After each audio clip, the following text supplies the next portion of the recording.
जीतेगा भाई जीतेगा India जीतेगा भाई जीतेगा India जीतेगा. Honestly, hearing all those Indian fans at the Manika Oval belting out chant after chant was certainly music to my ears.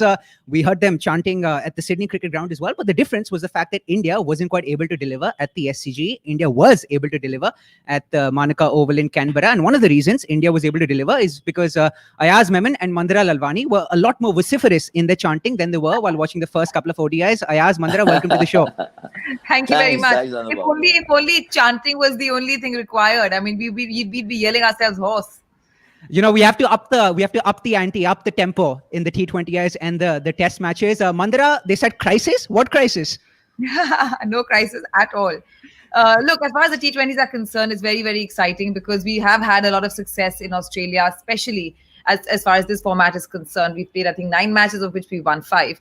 So it's, kind of old dog and old tricks, and hopefully they should work. Also, as opposed to the ODIs, just generally speaking, and in the first glance, we have a far more balanced side.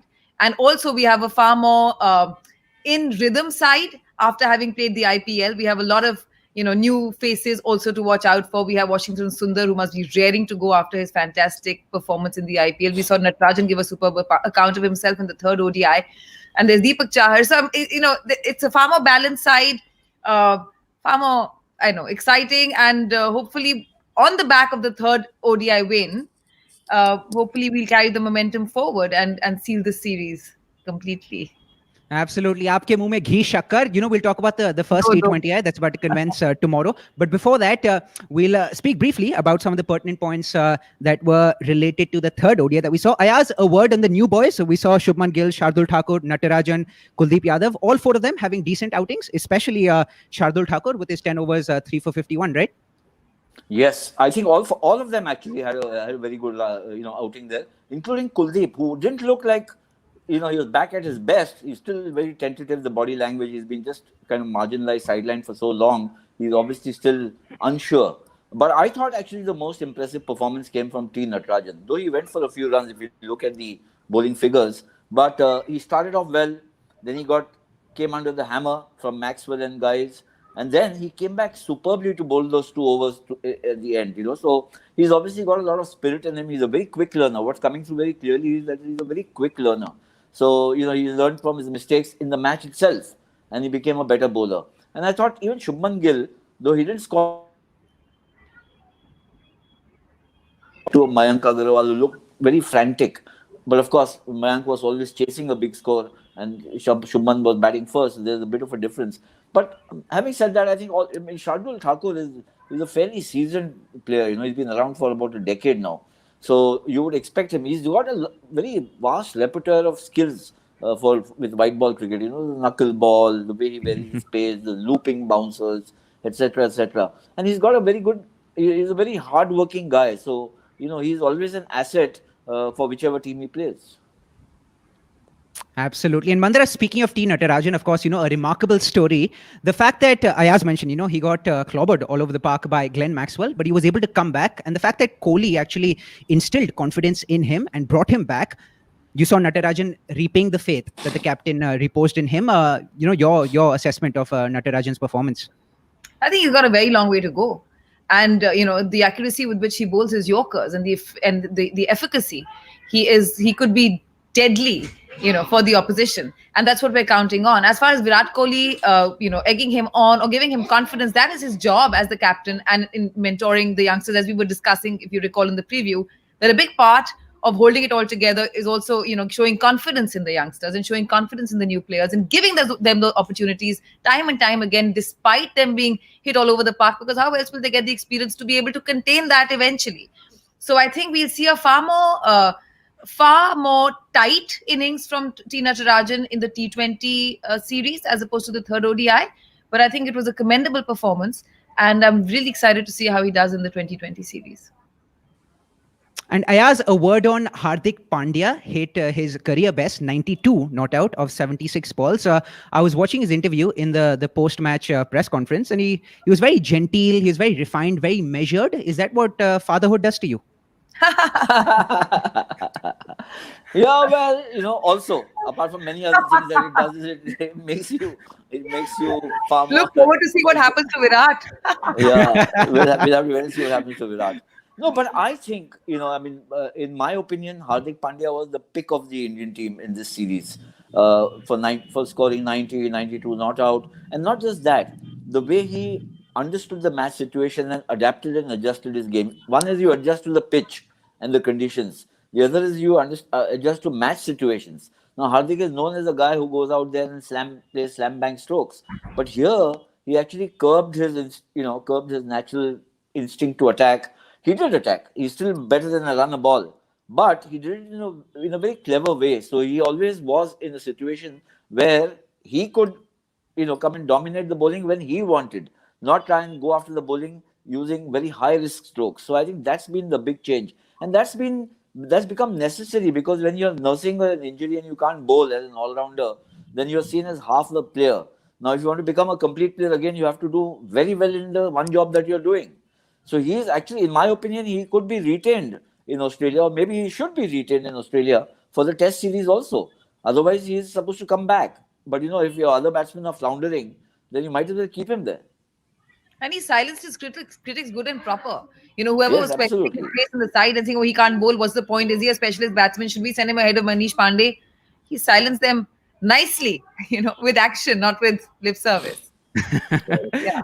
Absolutely. And I think, his innings also reminded me of what Rahul Dravid often used to say. Rahul Dravid wouldn't believe in the concept of a natural game. He said that the natural game is the game that's played most in accordance with what the situation demands. And I think we certainly saw that maturity coming through in Hardik Pandya's innings. We spoke about lots of positives.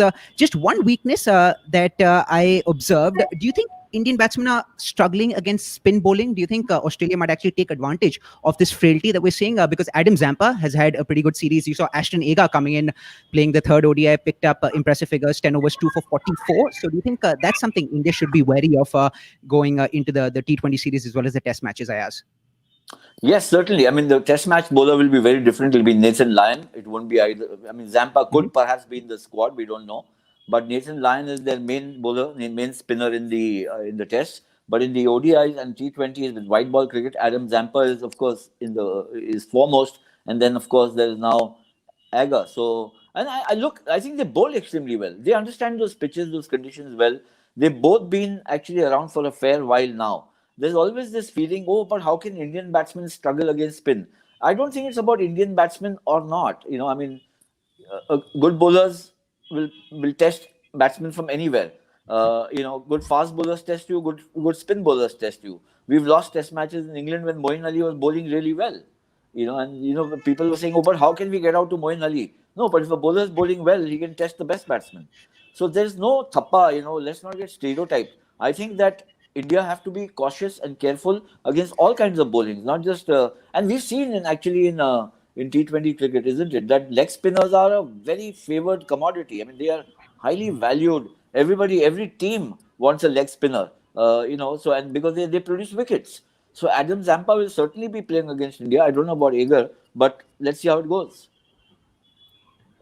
Absolutely. And you spoke about, the best of bowlers testing the best of batsmen. I think the best of viewers and the most loyal followers test the best of experts with their questions. And we have Pulkit Sankhala right now, who says, do you see a change in the batting order for the T20Is for India? So beautiful segue to talking about the potential starting 11. Mandira, starting with you. You spoke about the likes of Washington Sundar. You talked about Deepak Chahar as well. Changes that you would make going into the first T20I? See, who are the players that are not going to play? The Shubman Gill is not going to play because he's in the Test squad. That's right. Kuldeep Yadav, I don't think is going to play. He's in the Test squad. That automatically makes it easy, to replace. To start, I think it'll be Shikhar Dhawan and probably Mayank, and you'll have Virat and Shreyas Iyer. I think at 3 and 4.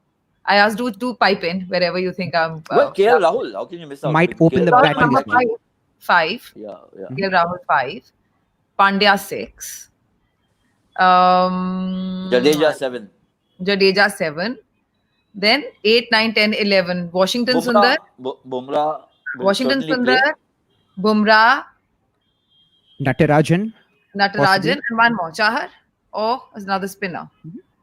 No, I think Chahar, because you got Jadeja and Sundar. So you don't need another spinner. Yeah, Chahar. So that is, I think, my playing 11. Understood. Ayaz, would you perhaps play KL Rahul up the order, opening the batting like he did so prolifically while playing for Kings कोई 11? मेरी सुनता ही नहीं है. I've been saying it from the ODIs that he should be playing at number 1 or 2. Phone लगाओ ना अपने दोस्त को, अरे Ravi.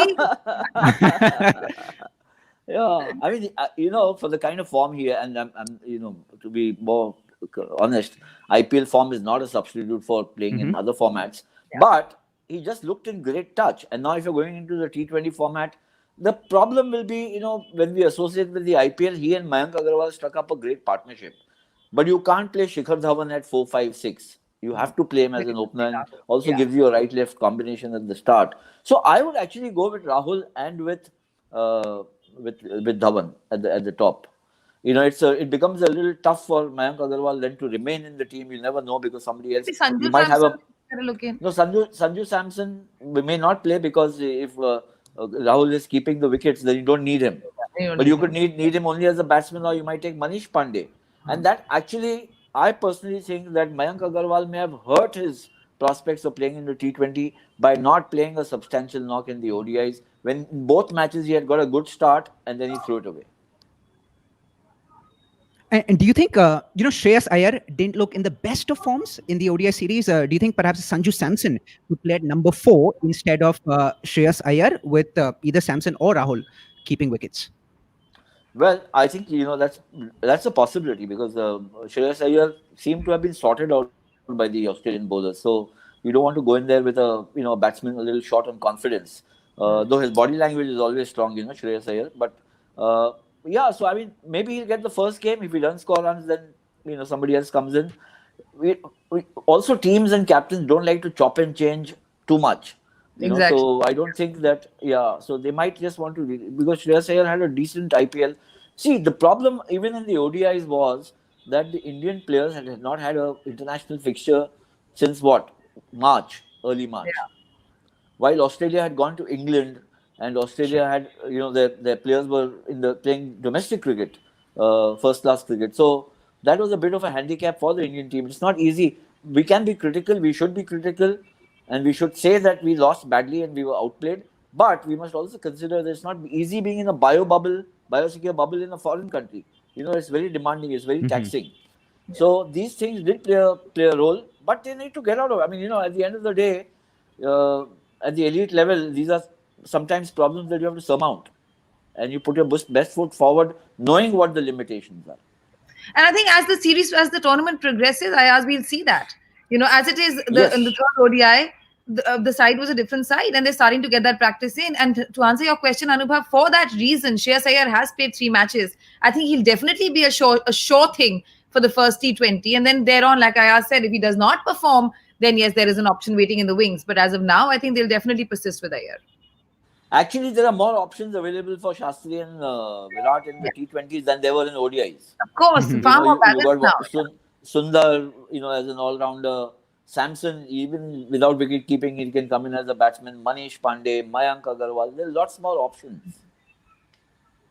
Absolutely. And after the second ODI, we spoke about the writing being on the wall. We spoke about ominous signs. But Mandira, how much of a psychological boost do you think winning the third ODI is going to provide to the Indian team going into the rest of the tour? Tremendous. Even at that point, you guys were saying ominous, if you recall. All is not long. And but definitely, how can you not? You put yourself in their shoes. I can't possibly speak for the team, but just judging by what I would be feeling like if I was in their place, naturally you're going to go into the next match on a high. It's a format that the Indians have dominated in Australia. It's a format they're highly comfortable with. It's a format they've played most recently on international soil. It's a format which will see them come together. It's a format that sees the team more balanced. It's a format which has far more options for the Indian team. So I think it'll be definitely the psychological high, and the win from the third ODI will have its part to play. But generally, I think they will be on a high going into this, the T20 part of the series. Superb. Mandira is the eternal optimist amongst us. Some people say you'd rather be an irrational optimist than be a rational pessimist. Ayaz, your prediction. I'm pretty sure he's watching right now. Ayaz, your prediction going into the 3-match T20I series. Well, I actually fancy India's chances in T20. India, actually Australia haven't been a great team in T20. While the rankings and all, I think they're one ahead of India right now. I think England is number 1, and Australia have climbed up to number 2. But that's also because other teams have struggled elsewhere. And this last 8-10 months period, when the ICC rationalized the positions, the rankings, there's been a bit of tumbling and topsy-turvy decisions that have rankings that have come up. But I think India have been actually a fairly good T20 team. Not in ICC tournaments, but in bilateral tournaments, they produce some good results. So, and now that they played 3 matches, there's been some, the competitive juices are flowing. There doesn't seem to be any major injury issue for any, like a Bumrah or a Shami or anybody else, except for Hardik. He was carrying that, rehab process when he came here. So I think the team is fit, and winning the 3rd match is actually a big boost because it just lifts your confidence and you get the momentum. About 7 or 8 or 9 players, maybe 8 players, maybe the same from ODIs into the T20. So those guys will be feeling all chuffed up. The other thing also one must remember that in international cricket today, they've learned to compartmentalize their thoughts and their thought processes. T20, ODIs, and test matches. So those who play all 3 actually switch off and switch on. It looks very difficult from the outside, but they seem to do it quite well. So I think that, in fact, if Warner is not playing and if there is a question mark over even Pat Cummins, then I think that India's would perhaps have the noses ahead. Mandira, you fancy India as well? Speaking as a neutral, of course. Of course, I fancy India's chances, definitely, unmistakably, I do. I think the Indian, like we discussed earlier, the side is far more balanced as far as our bowlers are concerned. Where they were a concern in the ODIs, here I think they're a strength. Even after the 3rd ODI, Cameron Green also commented that he's completely taken aback at the quality of Indian spinners. To kuch to hai after all, and definitely rooting for India all the way, head and heart. Brilliant.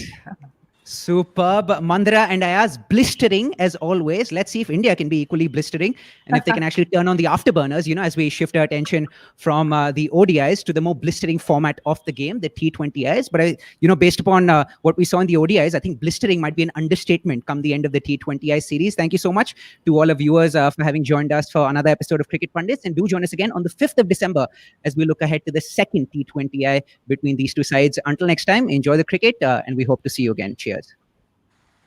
Thank you.